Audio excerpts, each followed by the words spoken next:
So many of us get trapped in that thing where it's like, again, I must be in this season because he's calling me to something after this. Even think about that. Lay down your dream. Lay down this dream that you think of all these things that you want God to use you to do. You got this word and you feel like you're supposed to be this thing and you're like, the Lord said this and there's things on you, and maybe it is. That can all be true. But if that's your dream, then it's all going to crush you. When did you have that revelation? In the midst of all this? Like in the midst of the season where you're just like pulled away and went in with the Lord? He said, you'll see the harvest, but you won't be a part of it. And what I knew when he said that, some people are like, well, what does that mean? You're Right. like, are you gonna? You think you're gonna die? Or surely he doesn't mean you're not gonna be in ministry. Surely you're not gonna stop singing. To me, there was no anxiety in that. It was the most. I was like, this has never been about. This isn't about what you're gonna do through me that day. This is gonna like. You're putting. I'm in the earth to love you. I'm here. I'm on the earth. If I'm not here for anything else, to be a priest. Yeah. I'm here to be a bride. And if the oil would flow over with anybody that I come in contact, this is the dream. To walk with Jesus and let it all spill over. It's from Paraguay. No. But so when we were in Worcester, remember the revival that broke out? And so in my home church, I was engaged to the pastor's son, Nate, remember? Right. And I during remember that whole the story, oh, I bet girl. you do. Don't we all? During all of that, and he came to visit. So these guys were hearing about what the Lord was doing in our little Nazarene church. Way back then. Way back. And so Randy Clark came out. And Will was with Randy. Will came out for a bit. Randy came out. Nobody asked them to come. Like they came. They just came on their own. Anyways, Will, I'm like singing. We're doing worship, and there's ministry time at the end of all this stuff. Yeah. And Will was. We were such babies. Will was. He's a few years older than me, and he came up to me while I'm singing, and he goes, No. He goes to pray for me, and I fly backwards. And I've never had this happen again.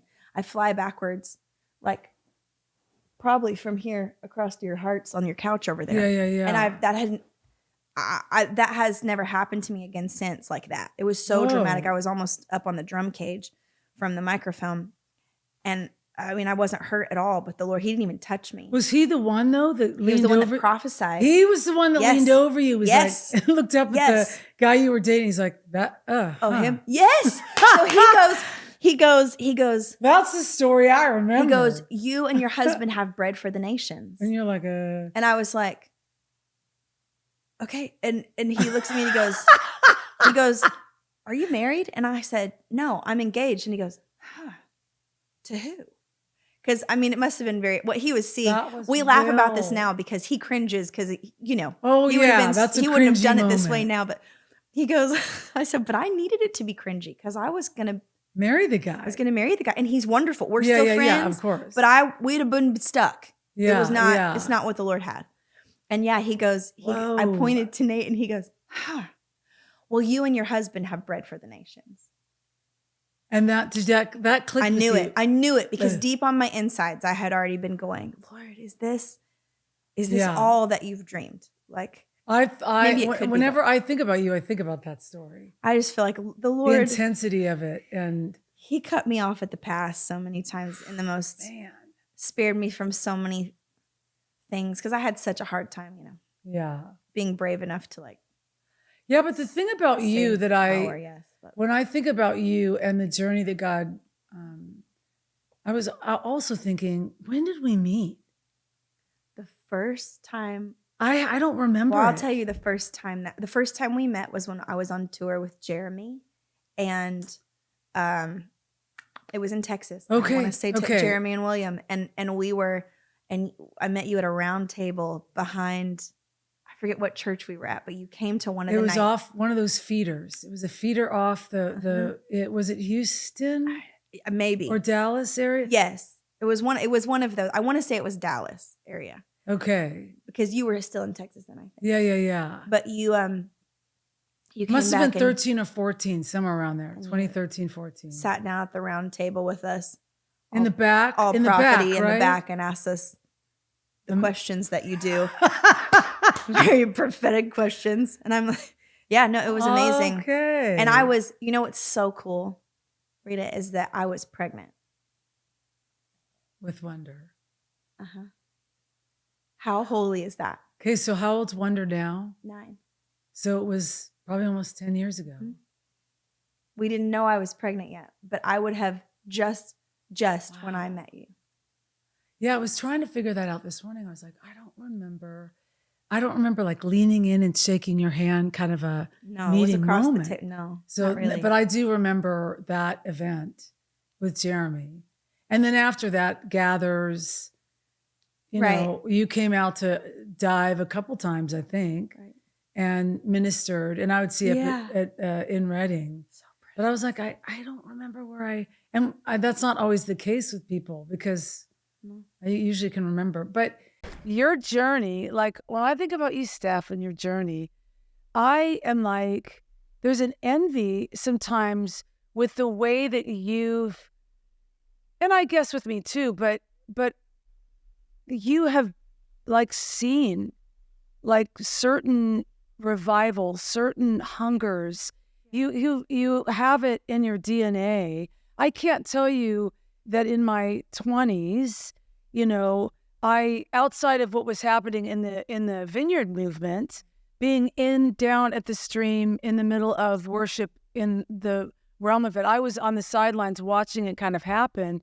But to be kind of involved in that, you've actually carried that thirst for revival and true revival. What I would say true revival.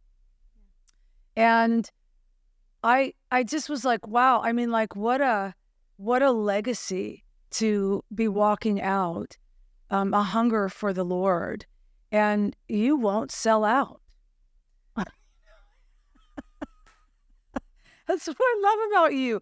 You will not relent and you won't sell out. And it's one thing I'm like, you can't get this girl to turn. Like you can't. And I appreciate that about you because, in my late 50s, I'm like, I feel alone sometimes in the journey. And you look around you and you're like, oh, they wanted it up until then.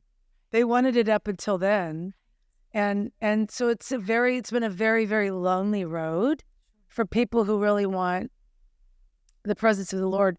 I was even talking to John a little earlier about just looking at, you look at success from a standpoint of, what happens to you and what you glean from what you do.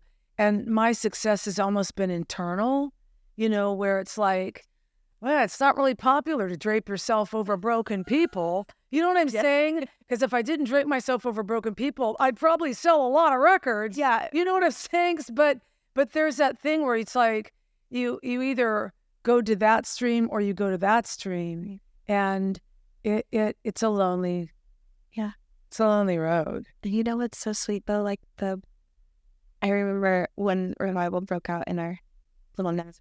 Yeah. You can't make that up in a Nazarene church. You don't just go, you know what, let's do today? What do you think we should do? No, it doesn't happen like that. But I remember the first time this wonderfully weird prophetic guy came up to me, and it's not like we were around a ton of them. I had only been around a few, and they were all wild but beautifully accurate, and just nobody wanted a platform. They were the kind that just were happy in their living room in a corner. Yeah. And if they heard from the Lord, they'd do it and then go back there. Those kind of people. The ones I feel like I trust the most these days. Yeah. But he came up to me and he said, "You hear this?" And it was Beautiful You. Whoa. Like Intimate Stranger when it was. Yeah. It was a prophetic song out of. Yes. Beautiful You. Yeah. Yeah. And I just thought how sweet. I mean, I'm listening to you. It's true that I have seen, I guess, quite a lot of those things for the age that I am, but how sweet that really the first, like, outside of what we were experiencing in the moment, and maybe like obsession, delirious, Right. you know? Right. Yeah. I had not been around any of the prophetic song. I was singing it. I felt, but it was just amazing to me. That When did you actually start your stuff? When did you start realizing you were made for that? I don't know. I don't know that I thought I was ever. I think, when I was little, I'd have these ongoing dreams.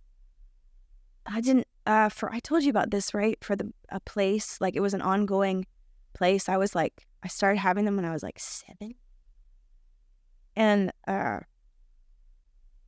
it was like this reoccurring dream of a hill lined with flags up to a building, and I could never see the name of it. And I saw myself on a platform, and I saw interpreters. But I never saw myself singing. I had no idea what it was, and I had it for years. I remember telling my dad and his, prayer people and our dear friends, and but first time I visited Bethel, it was that. There was. So I knew that was like this is going to change everything, whatever Lord you're going to do. Well, I mean, for me, even prophetic song there wasn't a model around that you could, and I remember I did it in the quiet of my own home. Yes. And, because, I was encouraged to just open scripture and sing scripture, and so I would do that in the quietness of my own home and my closet time or whatever. And that is something that the Vineyard was really great in being a tutor to, like, just like singing, just sing and sing to the Lord, whatever. But I don't think we even called it.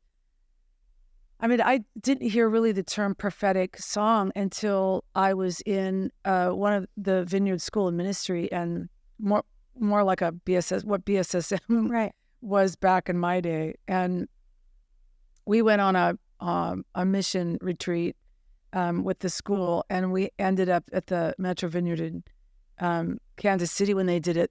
What was now the One Conference, I think it was the One Thing Conference or something. Way back then, it was called something different. And this young woman named Joanne McFadder walked on stage, and she openly did prophetic singing.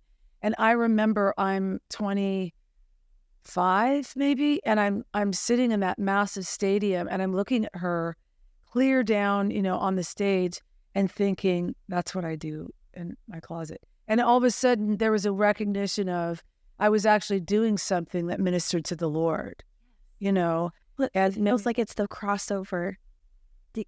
Same for me, that it was an intimacy thing. Yeah. For me, it was like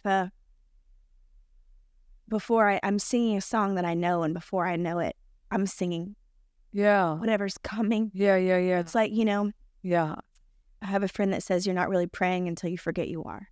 In that, to me, it was like, that's how it felt with the Lord singing. It was like, that's when everything went away, and I had come in, so we'd come in close. Yeah. And that was what was coming out. It reminds me of, it's like the Psalms. It reminds me of David being so close to the presence that he ends up prophesying about Jesus, right? Yeah. Like, he's speaking of Jesus in many of those Psalms, right? Like, what he would, not himself, right? Yeah. He was so close that he began to prophesy. And I think that it's... Yeah. I mean, there's a deep, deep thing in me too that's like, oof, I miss those days. I miss the days when it wasn't modeled so much that we forget about what it really is. And because I'm asked the question so much in mentoring, and people will come up and they're, can you just tell me, or the question will be in a Q&A, how do we train for prophetic song? How do we train to be prophetic singing? And then always it's kind of like, train for it, like, train for it. Just get in there, like, just get into the closet. And because it was such a natural combustion of this experience with the Lord that I fell madly in love like madly in love with the Lord in my 20s. And so much so that I couldn't go to bed at night without creating a scenario where I walked with him someplace and then I would just fall into a sleep. And I know that, talking about that now probably is just weird for a younger generation, but that is where all of those things kind of bubbled out of. That it is just odd to me that it's like another thing in worship that we do. Another thing you can go to school for. Another thing you go to school for. Yeah. And there's majors in college now, and worship leading is a What does it mean? Yeah. right. But it is And I'm not so sure how I feel about that. same. And I look for balance. I look for balance in everything I do. And when there's tough stuff that comes, because Steph, it's like and you can speak into this, but at 56, passing the baton, and you're so much younger than I am, but you're walking into that stage where there are people coming up now behind you. And I've never been one to turn around and be like, if you're going to carry this baton, you better carry it like this, and you better carry it like that. If you don't carry it like I've always felt like the Lord's like, hey, don't hand him the baton, and then go sit in their bleachers and watch them run, and be there for them when they fall, and make sure that you've got the first aid kit to run down to the field And I've always been like that because I did grow up in a religious state where it was dictated to me how it needed to look. And so the experience with the presence of the Lord was my greatest teacher, not the instruction of somebody who wanted me to do it exactly the way they did it. So how you're, years and years behind me, how are you seeing this from a generation that is so wired so differently, coming up into the ranks where they don't know the language that this could be a natural thing that happens when you encounter Jesus? I mean, my generation and the one after me are quite different. But I think my heart for my generation has been breaking because what was always meant to be a really narrow road has gotten really wide. Yeah. And so I mean, that's an endless conversation. But I think the part that's hurt us, I think, is making more of the gifts, doing more training in the gifts than the character of Jesus, the word, even you read the excellency of love, right, in 1 Corinthians 13, and then that very next verse says, pursue love, desire gifts. We've pursued the gift and desired love. And I think that the danger has, we've flipped it around, and I think, and so we've made duplicates instead of disciples, and we've taught them, and I hope they do learn from our lives. That's good. Follow me as I follow Christ. But I think that if we would just, I've watched a lot of people bite the dust, I think, in my generation, purity and all sorts of other things, like the priesthood's been, there's so much mixture. Yeah. I don't even know that people know what priesthood is. Right. I think it feels like, we're sheep. And so we swing from extreme to extreme. And what I'm praying for this generation and for the returning of mine is that instead of the religious thing, then it swept over into all of the spirit stuff without the word, which you can't do. You can't. There's no such thing. There's no such thing. Yeah. And coming back to just our whole lives being Jesus is the way, the truth, and the life, and everything that we need to know for life and godliness has been given to us. Yeah. The Spirit and the Word, right? Like the Spirit reveals Jesus to us. If we've seen Jesus, we've seen the Father. We can actually, I heard somebody say brilliantly, I don't think we can know God exhaustively, but we can know him accurately. And I think that that's actually it's not brilliant. yeah. And so my prayer is that we get back to first love being the reason, and not so I don't want to be someone who gets off on mentoring people, or, it's like you're saying, I want to be in the stands, but I want to point them to Jesus. I'm not trying to continue to lead them back to me. Yeah. Right?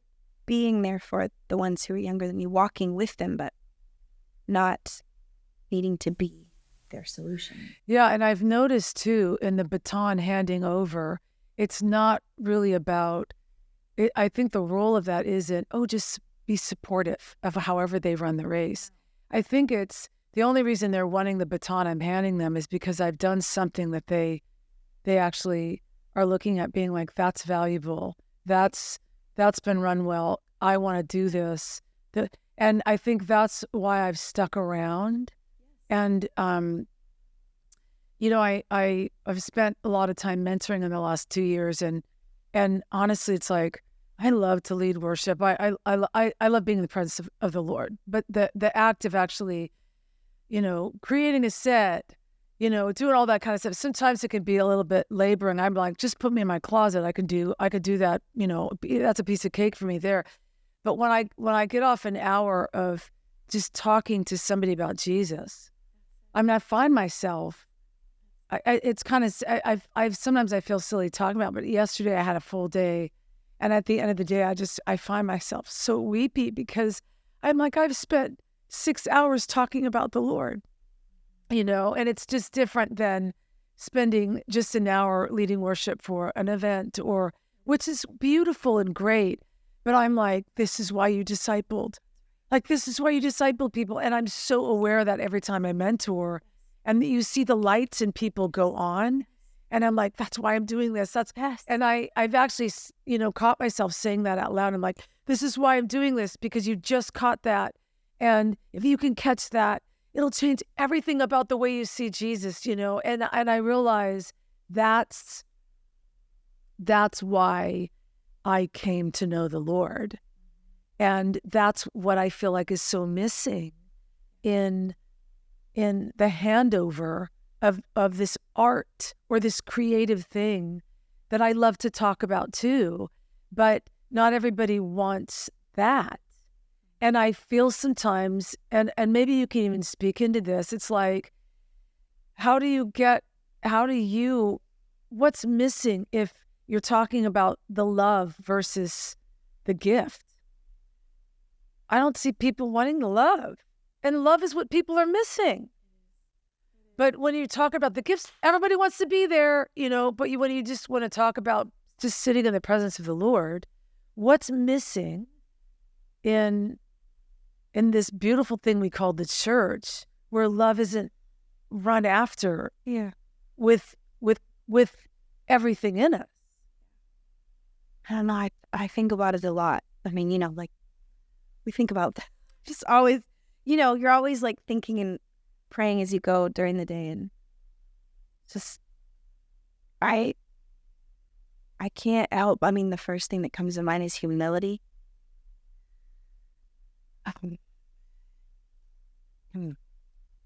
There's so many. We're so proud. We want to get to the big tree that's flourishing with fruit, right? Yeah. We want to, and people will love to come. I'm sure you've experienced this a ton. People want to eat off the fruit of your life, but they don't want the cost that grew the fruit. They don't want to do the work of seeing this tree grow to its fullest.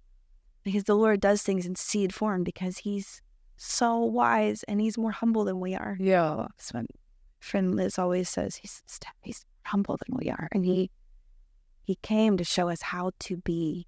There's no way to have this stunning tree. You can't just uproot something like that and pass it on to yeah. That's not the baton. Yeah, you got to grow it. You got to grow it. Yeah. But if we can teach them how precious is the seed, and it will take all of your time and nurturing, and it'll take pruning and controlled burns, and you have to pull things back where it looks like you have nothing, but this is where you're going to grow the most. And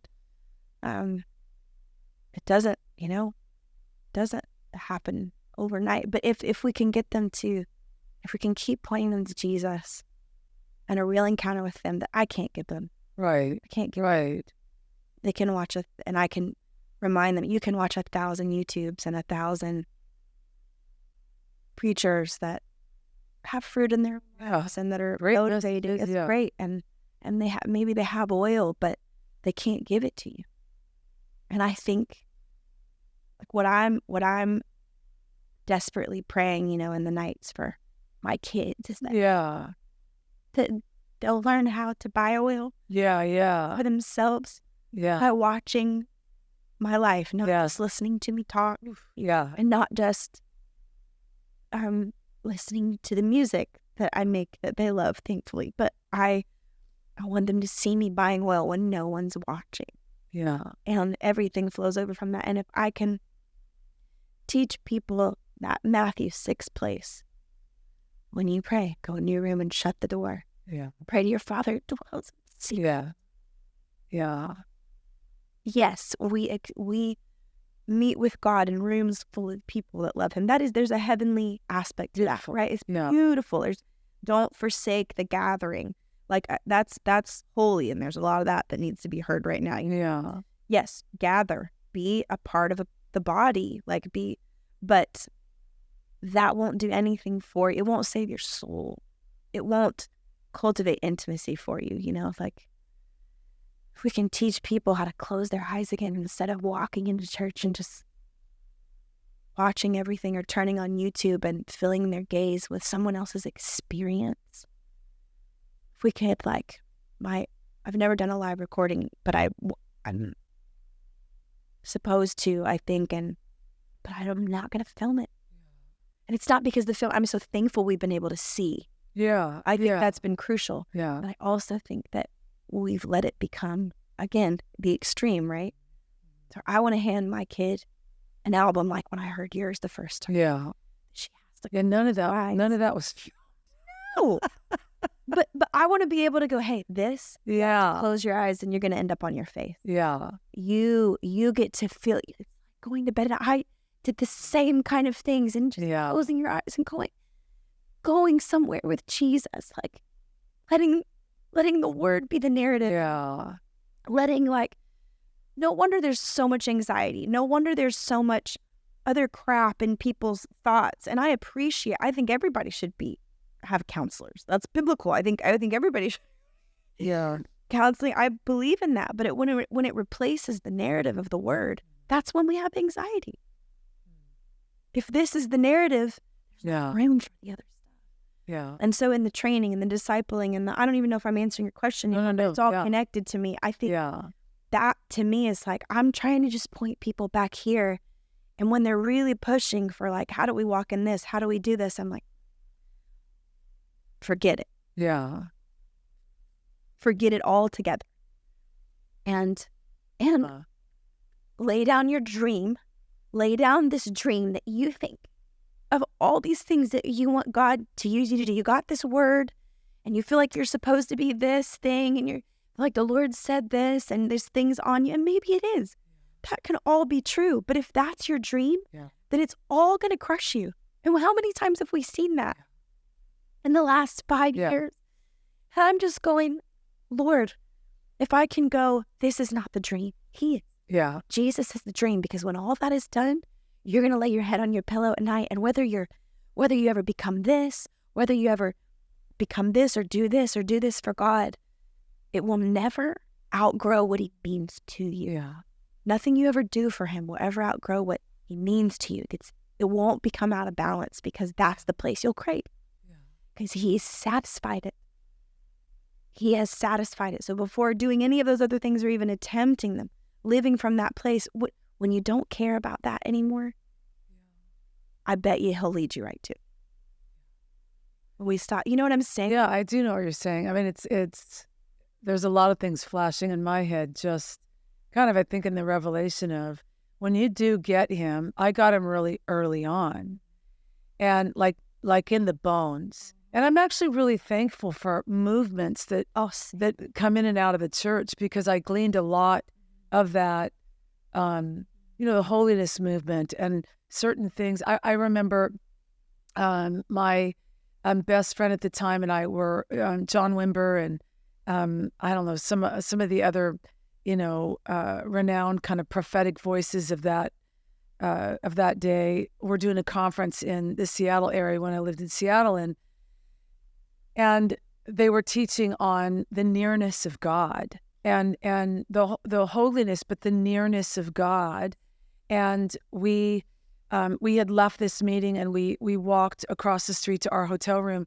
And when we walked into the hotel room, there was this sweet smell of roses, and if I'm going to choose a perfume, rose perfume is not what I'm going to choose.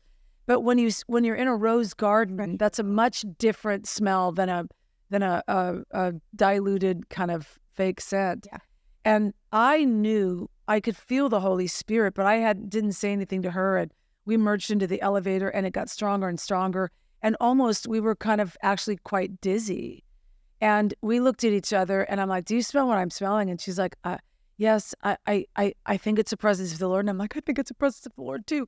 And when we got out of the elevator and we walked down the hallway, because we just heard about the nearness of God, and I was in love with the Lord. I mean, I was young. I was in love with the Lord, and opening that hotel room, and then we just had this kind of experience with the nearness of God and the fragrance of the Lord in this. And the next day, we wait in line to talk to the speaker, because we're just like, what does it mean? Like, what does it mean? Like, it's a sign. God's calling us to something. He's calling us to something, which is beautiful. This is great. It's amazing. And I remember we were just waiting in line with our legs, nervous. And we finally get up there and we tell him, we met with the Lord last night in the hotel room. Like, he was there for us. And it was like this epic experience that I'll never forget in my life, that I'm so grateful for. And he just kind of listened to us, and he had kind of this smile on his face, and he just listened to us. And we're like, what is God calling us to? Like, what is God calling us to? Is he calling us to the mountain? Like, what is he calling us to? It has to mean something. It was so intense. It was so strong. And he looked at us, and he just kind of chuckled, and he said, "You silly girl. Could it have been that he just wanted to be with you?" And we hadn't considered that. Because sometimes in the presence of the Lord, because of the way that beautiful churches run, it has to mean that he's called us to something. And I think it really shaped the rest of my 20s, because I always hear in the back of my head, silly little girls.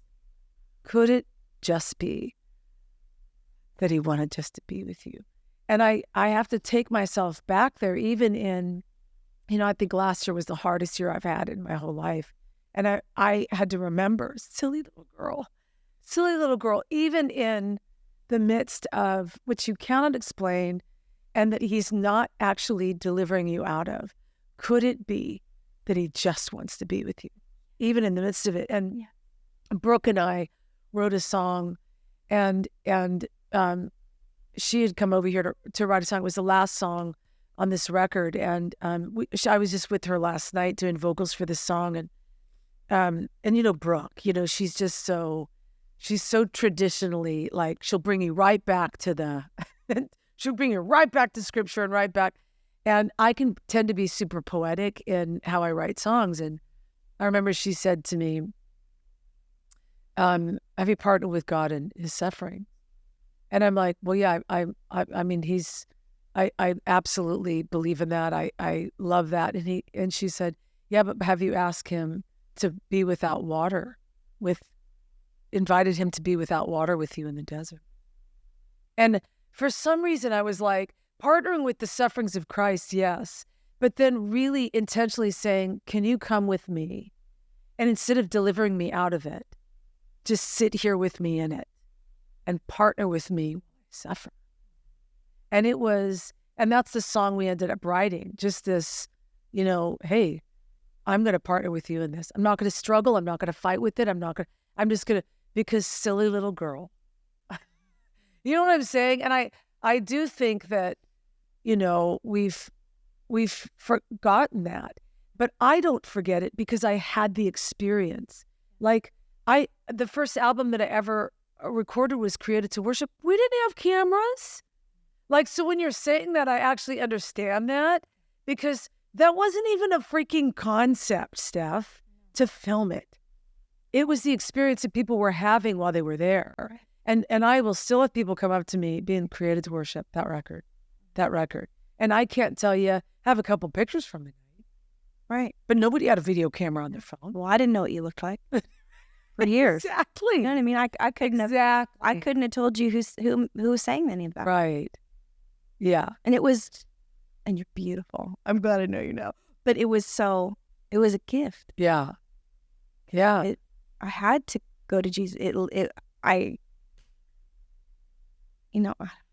Yeah. Where, though, do you think, like, in your communion with God, because there is a responsibility, do you still feel like there is a responsibility for the art that you carry, the creativity that God's given you in expression of worship to the church?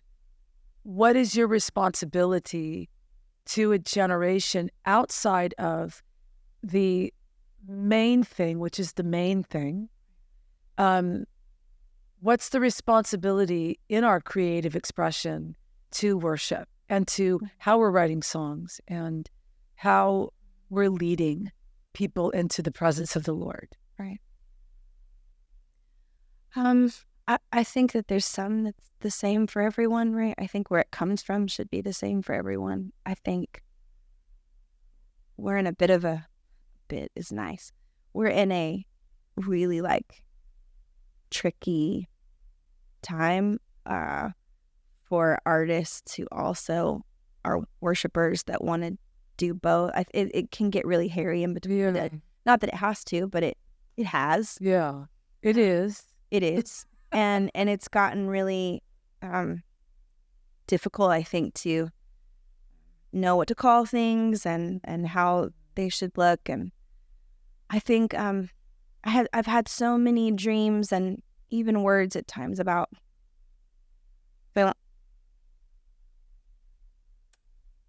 I remember being some year, I mean, I know I'm still young, but some years younger, and just thinking about, even writing mainstream music and going into, just different things that I was like, oh. And I think my interpretation in growing and maturing in Jesus, my interpretation of a lot of those words has changed. About, I think, the zeal of being like, what is he calling us to, and what does it look like? All these things, and I remember now. I look at it, I'm like, oh, there's not really a desire in my body to write something mainstream. I have no, but I do know that I do believe beauty, that Jesus is the beautiful one, and that as we behold him, it changes everything. Yeah. I think that's a beauty you can't see with your eyes. That's a beauty you can't just see with your physical eyes. And so I think that, I don't know how to say everybody else should do it. I don't have thoughts about that anymore. I think when I was younger, I had thoughts about, well, we should all, I don't know. But for me, I think I'm just in the season of beholding him and buying oil and the fear of the Lord. And it's like in Thessalonians, living a quiet life and working with my hands. The joy of following Jesus around my house. And as I look at him and I look at the glory of the Lord in my children's faces, I'm like, the people around me and Stephen, and in gratitude, like how far we've come, how close the Lord is, the peace in our home, the presence of the Lord that lives with us. Yeah.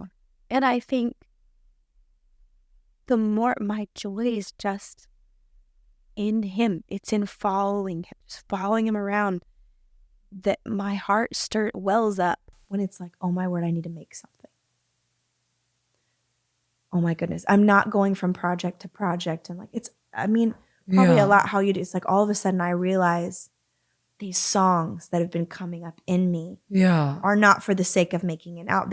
They're not. They're altars. Albums are altars. It's never been for the sake of what's the next project we want to do. You know, there's some. I was like, when I start realizing, oh, you're saying something. When you're saying that though, it's not for you. It's like in that process of just being in where you're just God's there and you're enjoying the Lord. Yeah. You're saying that all of a sudden the Lord will be like, yes, it's time. I do. I feel, yeah. And funny enough, and I'm sure you'll love this, like every now, like I'll start seeing like colors or wow. Not even necessarily pictures, but it feels like the songs have a color, right? Or there's like and so I don't know, I just sit with it and I feel like it just kind of unfolds, but it's not the forefront. You know, I'm not going. It's not like, oh, there's a time frame. Yeah, no. Okay. I can't. I have to take myself more seriously as his beloved, as a bride, than I do as an artist. When did you have that revelation? In the midst of all this? Like in the midst of the season where you just like pulled away and went in with the Lord? I don't know if I don't know if it felt like a revelation moment as much as it did just like a remembering. Like I feel like Rita is the Lord in the last several years just like tucked me in to the holiest. Like, I just feel like we've been buying oil. I mean, like the biggest that I did in Nashville since we moved here was the send. I'm not really like and I'm so happy when the Lord asks that of me. Yeah. It's not my scene. Like, I'm not going lights, camera, action, let's go. It's not like what I love, but I have so much joy doing it. It's like because it feels like he desires it of me. But I think like even the language of calling, like in the last several years has changed for me, going back to reading over and over the way that the Lord called people. He said, come follow me. Come follow me. Just come with me. And I think they hardly knew probably from day to day where they were going. Right. And I realized, oh man, like we plan your presence right out of so many things. And we get a word and we run ahead of you with it. And then we try to, I think in context, like I really needed to hear in a season in my life that the Lord loved my ideas and he loved the way I'm wired. He made me, but I think it's really hurt us in a way, like when it's taken out of context. Yeah. Because I think I've kind of come back around to like taking that in because I really needed to hear how much he just delighted in me. Yeah. How much the Lord just enjoyed. Yeah. That makes total sense. That nothing I could do for him.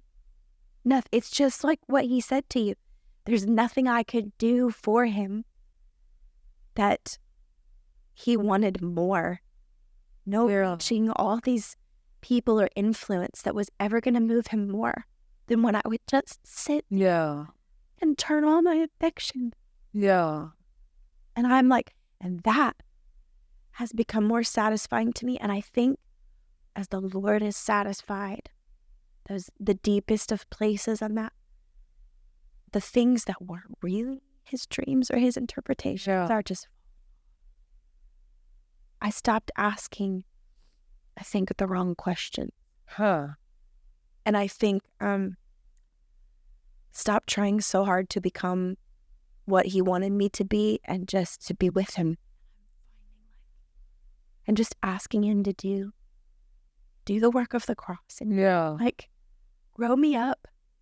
But you're not in that process where because so many of us get trapped in that thing where it's like, again, I must be in this season because he's calling me to something after this. You know, think about that. Yeah. I've stopped. Yeah. Yeah. I really, it's not because of some like big revelation or like, it literally just like, I mean, we've walked closely through so many things. You've watched the progressions and the growth of things. Like so many things are just falling off.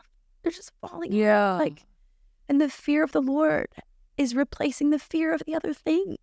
Wow. And so the things that were like filling up space, the wrong questions. I remember Don Potter was in Florida once with, Daddy Don.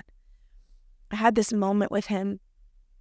I was in sound check and with Jeremy and Callie, this little church in Florida, and all the lights were out in the sanctuary, but we were just there, and he comes up from the darkness, like, and he'd just come from the mountains of North Carolina, being right, just gazing into God. And he looks down from behind his little Santa Claus glasses. Yeah. Leans down and holds my hand while I'm on the floor and looks down at me, and he said, "You ask a lot of questions." And he said, "And the Lord loves your questions, but you have to stop asking the wrong questions." Wow. And he said a lot of other things, but I was like, I've kind of filled the space that the Lord is in my own, like, I don't want to miss it. Yeah. I was like, I don't want to miss it. And I want to do this right. I want it, Lord, I want to do everything that you have for me. But in the midst of the pursuit of thing, and wanting to be obedient from a heart of obedience, wanting to go, I just don't want to miss something you want from me. Right. But there's the thing. But here's what you wanted most. Yeah. And I was asking the wrong questions. Yeah. And it was the greatest gift to me that day. Yeah, that makes sense. Because he just, And it was amazing because, he said to me, and I might get some of it wrong, but he said to me, he looked around, he goes, sometimes you wonder if all this is what he wanted, all the lights, the stage, the way we do things now in a lot of ways, oh, I can't. But yes, that's what he was talking about. Yeah. And I just it broke me, because then he said, like he was pulling me back to, here are the questions, right? Here are the questions. And he then said to me, he said, you'll see the harvest, but you won't be a part of it. And what I knew when he said that, some people are like, well, what does that mean? You're going to die? Right. Like, are you going to, you think you're going to die? Or do you think, like, you're like, surely he doesn't mean you're not going to be in ministry. Surely you're not going to stop singing. I was like, to me, there was no anxiety in that. It was I was like, this has never been about, this isn't about what you're going to do through me that day. This is going to, like, I'm in the earth to love you. I'm here. I'm on the earth, if I'm not here for anything else, to be a priest. Yeah. I'm here to be a bride. And if the oil would flow over with anybody that I come in contact with, this is the dream, to walk with Jesus and let it all spill over and let him do the work in me that he has to do. I'm praying for me more than anybody else. Yeah. And I'm an intercessor. I love to pray. I pray. I pray. But more than anything else, just put me on like a glove. Do what has to be done in me so that there's nothing, when I stand before you, there's nothing that can be found in me that is not found in you. Yeah. And so I think it's just kind of dissolving the desire for other things. And I think maybe some people maybe ambitious people look on and they're like, well, where'd she go? Like, has she given up? Yes, yeah. Like, is she sad? Like, what's wrong? And people wonder that because I cry more than ever, but I also laugh a ton. Like, Like, oh, yeah. You're actually one of the funniest people I've ever met. I am in hysterics by myself. This is not, I have more joy in a way than I have ever had. Yeah. But my weeping has increased. Yeah. Because the tenderness is increasing, and that's a gift. So I think to answer that, there's been no like identifying thing. I feel like it's just the daily, like, really dying to myself. Yeah. And it's the most wonderful. I couldn't have imagined it being so wonderful. Yeah, when you talk about that, what triggers people is that they can't see the gain in it when they're not there. You can't know unless You can't know unless you do it. hear someone say that and understand. But Jesus said, if you die with me, you'll rise with me. Right. The promise is all through Scripture. In fact, anybody who wants to save his life has to lose it. There's no, if you really, really are following Jesus, then you'll learn about his life. You'll follow his word, hear how he says everything, what he does. He never says protect your life. He never says. Yeah.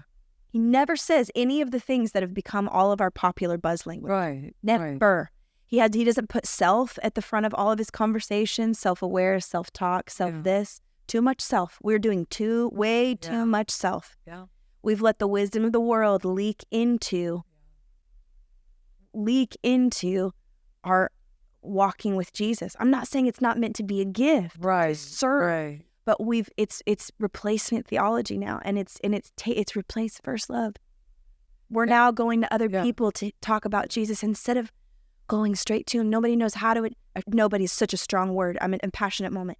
There are few who know how to engage with Jesus. Just throw themselves on him in secret, without noise, without quiet, without music playing, without.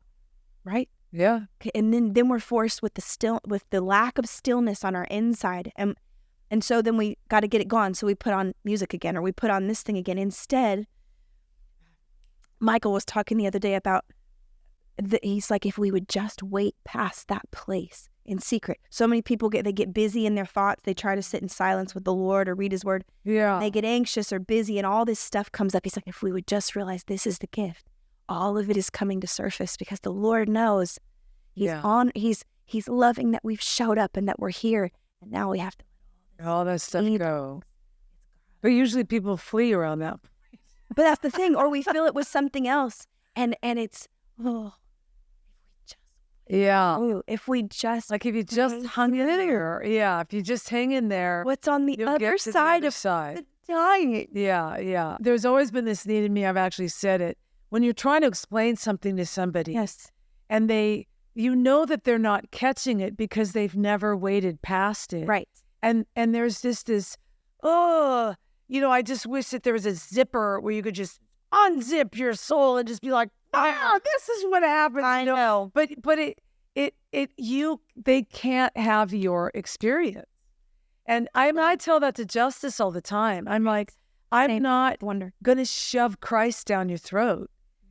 I am going to walk it out. I'm going to tell you how amazing he is. I'm going to live it in front of you, and I'm going to offer all of this stuff. Right. But you're coming into adulthood. You're going to have your own experience, and you're going to have to, because with our youth sometimes it's, if I fully surrender to the Lord, then he's going to ask me to give away. Ask this of me.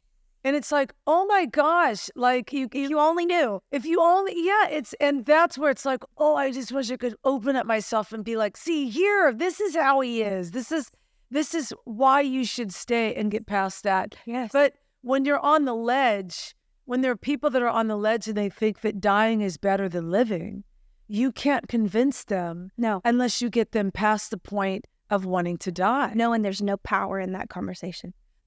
I do not come to you. I've not come to you with wise and persuasive words.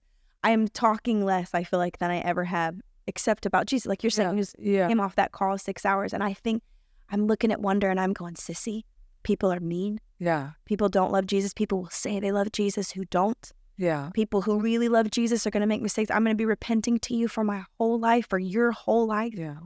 And I'm like, but you will meet awful people. You'll see some terrible things that you didn't ever want to see. But here's what I know. When mommy's not there, because if you would come to Jesus every day in secret, she has a little sticky note by her bed that says, read the Bible every day. Read your Bible every day. And that girl knows the word. Wow. She knows the word. And it's not because I'm cram it down her throat. It's not because we do read it together, but I'm like, sissy, this time we have together is holy and it's precious as a family and we need it. Nothing will fill you like being alone with Jesus, going into your room Yeah. just like this, and you call on his name. Wonder Grace, one day when mommy cannot be here with you, you will call on his name, and his presence will give you everything you need, and you'll know that you have to know Jesus for you. You have to know Jesus for you. I think about those 10 virgins, those lamps, those oil lamps had to be refilled, and the wicks trimmed every 15 minutes. This, you can't, like, we're talking a living with God. Yeah, you have to know how to get that thing filled and clipped. Right. Not and none of us know how to do that apart from being with Jesus. You can't read a book about that.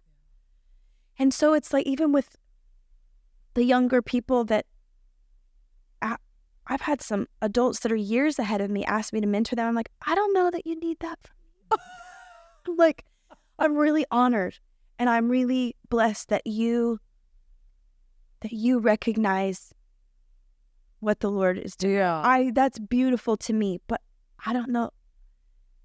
I don't think that's what you need, and I don't even know that all that I could give to you is Jesus, and he's everything, and you can have him. Yeah. I can't give him to you. And I think it's that just pointing them to this place. Like, I promise you, I don't have an answer for everything, and I could talk to you till I'm blue in the face. But you're going to stay on this ledge. If you're determined to be depressed, you're determined to be in bed. You actually love the attention from this conversation. But the answer for you is always going to be Jesus. Then come back and let's talk. Yeah. But we can't have another conversation. There's no fruit in this. Yeah. Except that you have my attention. And that's not going to change your life. What's going to change your life is going to is shut that door. Right. You better get to know this word, and you surround yourself, with godly community and family and pastoring. Like, you can't do this on your own. Yeah. But you must be alone. So actually, that's so good. It's so good. Ray said to me one time, he said, the reason we have so many lonely people in this generation is because they don't know how to be alone. They don't know how to be alone. The difference between isolation and solitude. Yeah. With God, it's complete. Yeah, and it's really interesting, because I watched, even in our post-COVID now era, I watched the enemy use isolation. Absolutely, shut-ins. Yeah, and especially with our youth, and it's so damaging. And there's such a difference between isolation and separation. Randy Clark says isolation is the fast track to demonization. Wow. And that is the truth. How many people do you know went crazy because they didn't spend time with anyone? Yeah. I've seen it my whole life. Yeah. I've seen it my whole life. People end up, and I think that's what happened with Eve. Yeah. Instead of running to Jesus, you get alone with your own stupid thoughts, your own stupid emotional garbage thoughts, instead of engaging with the Lord, with his word, with his people. Yeah. And we get alone and we start thinking crazy stuff. It's why we have mystics that were beautiful, started with the most stunning revelation of Jesus and ended up cuckoo town. Yeah. Because they never, ever engaged. They got all by themselves. Really great. Yeah. And it's so important. Like, we won't know Jesus without Jesus. We can't. Well, and most of our youth too, they've got the devices, but it's a fake. It's false intimacy, and their isolation is with false intimacy. And there's so much anxiety now, and if they turn that off, it's like that's their point of connection. Yeah. Quote unquote connection. Yeah. And so to put it down is like heart palpitations, right? Yeah. But not to mention all the other physical stuff that goes along with the electronics of things. Right. Right? It's just a mess. It's a mess. But if we can go, hey. Yeah. We're going to turn this off, put it right over there. Right. Bit here. Right? But it's still a choice. It's still a human choice to want the Lord. I always think about, in James when he says, you come to me, I'll come to you. And the choice is ours to always come to him. It's never going to be, does Jesus run to us? Yes, he runs to us. But he wants to see that you want. There has to be a point. There has to be a point. There has to be a point Just like a parent. Yes. Just like a parent when you're like, I'm never going to stop being your parent. Yeah. I'm never, ever going to stop doing what I do. Yeah. Never going to stop loving you. But you do come to a place of accountability. And it can't be everybody else's fault. It's not now your father's fault for what you're doing now as a man. There is a point when we come to the age of accountability. Yeah. With Christ, and he's so merciful. He'd rather show mercy than judge. His heart is still extended in mercy, but it won't always be. There will come a day, right? Yeah. There will come a day when the Lord will descend with a shout. Yeah. And I mean, the conversations that I have with Justice now as a parent are obviously so different. So different. But the learning curve of back then, you know, it really is true that sometimes you look at them, you know, and you're like, man, our conversations now are about God's favor and the world's favor, you know, and, you know, the trek of wanting to be a musician and really beautiful, beautiful conversations. But it's like this is the difference in the world's favor and in God's favor. And I love those conversations because those are where I'm like, oh yeah, you took notes. You took notes when you were younger. I even had, it was so funny last week. I said I lost my computer cord. And so he was home, I was gone, I'd left my computer here, and the first text is, did you take my cord, you know? And he's like, no, I didn't take your computer cord. I have my own cord. I did. And so in the back of my mind, I'm always like, I don't know, it's got to be somewhere in your bag. Of course, 2 hours later, it was staring right in front of me, just sitting on, you know, right in front of me. I passed it a million times, looked down at it, and never. And so I text him and I'm like, hey, I found my computer cord. It was staring right in front of me. And his little sarcastic, you know, return was, how come you didn't try with the Lord what you try on me with the Lord? You know, and just ask the Lord, where's my computer cord?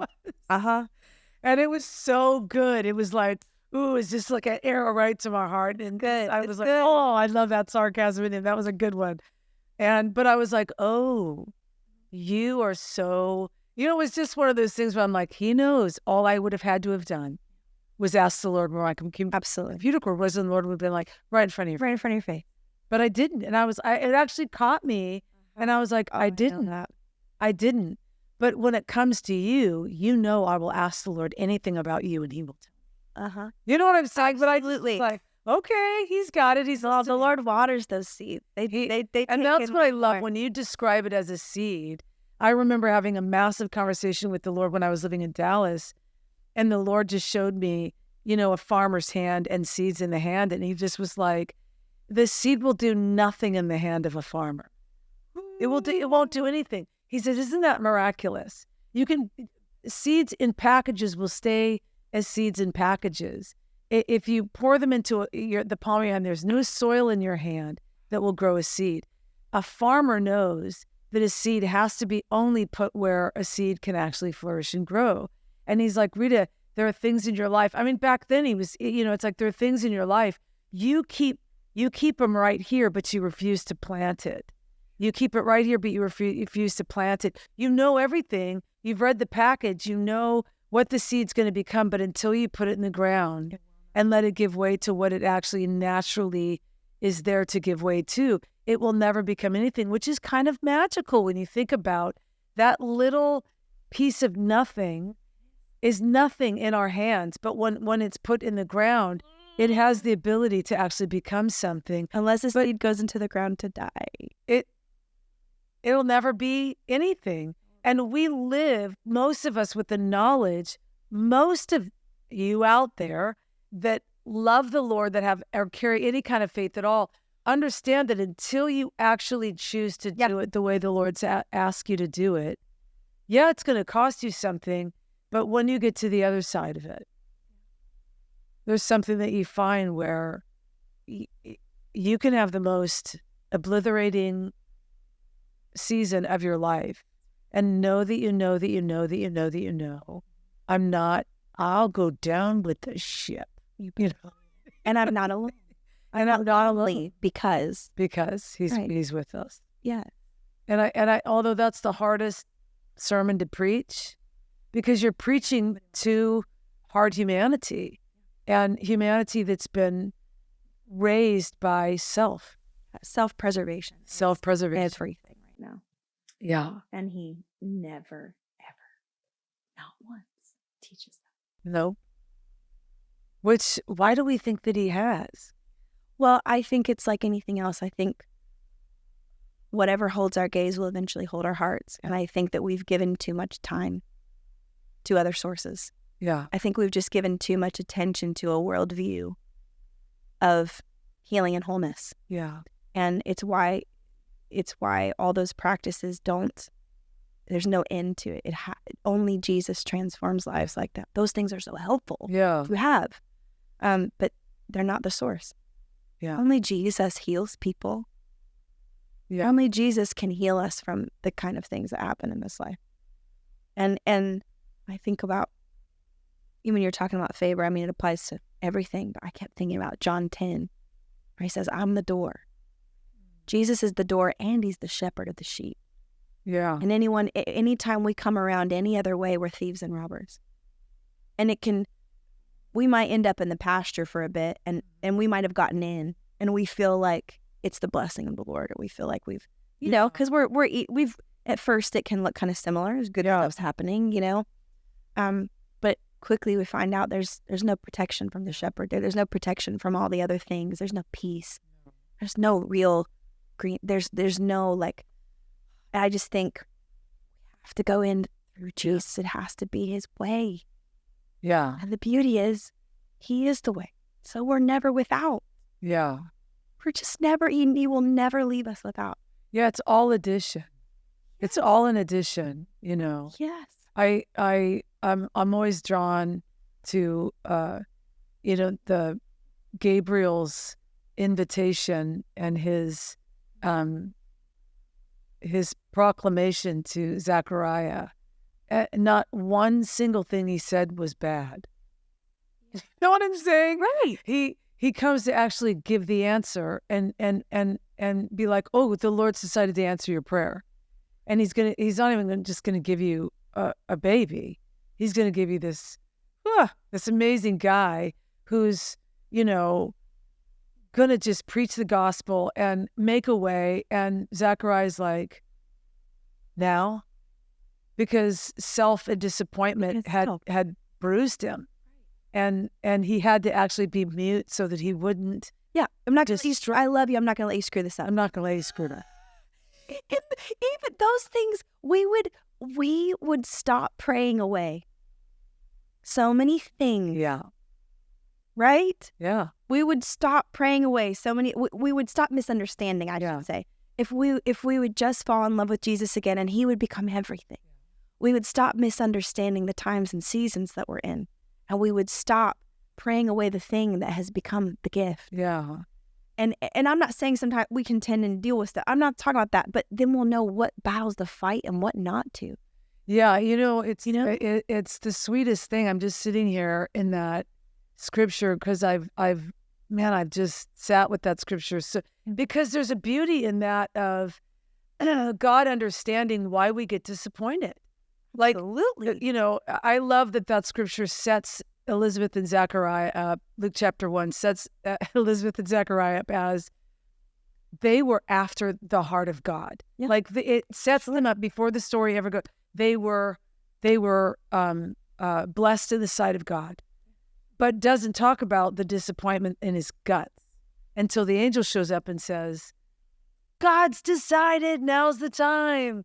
And he's like, what now? And all of a sudden you see, which can he be disappointed and still be blessed? Absolutely. Of course. But it only says about Elizabeth that she hides herself away for 5 months, which that's completely two different scenarios of how one guy is struck silent, right? He can't talk, and she chooses hiddenness. Which is actually so beautiful. It's so when you're you still get the baby. You still both get the baby. You still both get to raise the baby. You still both get to see the glory. You still both, but the journey for the one is a silent journey brought on by humanity, by our human struggle, and the intimacy of then being the one standing on a hill when the Messiah comes up in the belly of a virgin. That's like, whoa, like I would rather be there. I'd rather be standing on the hill being the one recognizing I know what's in you because the one in me begin to, and I think that's a prophetic image of you got to gain, some of us have to gain our voice back when we see the miracle. Others understand the miracle in the quiet place and they speak into the coming thing. And I just think we have to remember, the conversation, which I think you so eloquently, Steph, you walk it out, you live it. Right now, your life is a glowing ember of practicing the presence of the Lord, just practicing the beauty of being in the presence of the Lord and the gift that it is, and not to become so busy that the presence of the Lord is weird. It's uncomfortable. It's like, that's really sad because there are a lot of people that it's not a familiar thing to practice the presence of the Lord, waiting. Yeah. And I think especially the last couple of years, it's what I've loved about you the most, that you practice the presence of the Lord and that his presence means more to you than life itself. True. You know what I'm saying? And everything that you say and everything that you sing about and you bring to the table is out of the practice of the presence of the Lord. Not many people can say that. But it's quite beautiful. The sweet thing is, like, you don't even, it's just, I'm so thankful that there's fruit there because it's wonderful when you're no longer, there's just no striving in it, right? There's just just want to slide around on oil, slip around on the oil. You forget you're really praying when you forget you are. It's amazing. That's how it feels with everything, I feel like, with the Lord. Yeah. I forgot I was even, it feels like everything has, like, the word task is like, and if I start feeling that way, I've started stopping and going, oh, well, that's because I started doing it without. Right. This could be yeah. joy. Right? And I say that to my family. I'm like, okay, this is a practical thing we have to do, but Jesus knows that, and his presence is with us, and we can blast. So great. That's so great. I love you so much. I love you so much. I'm really grateful for you.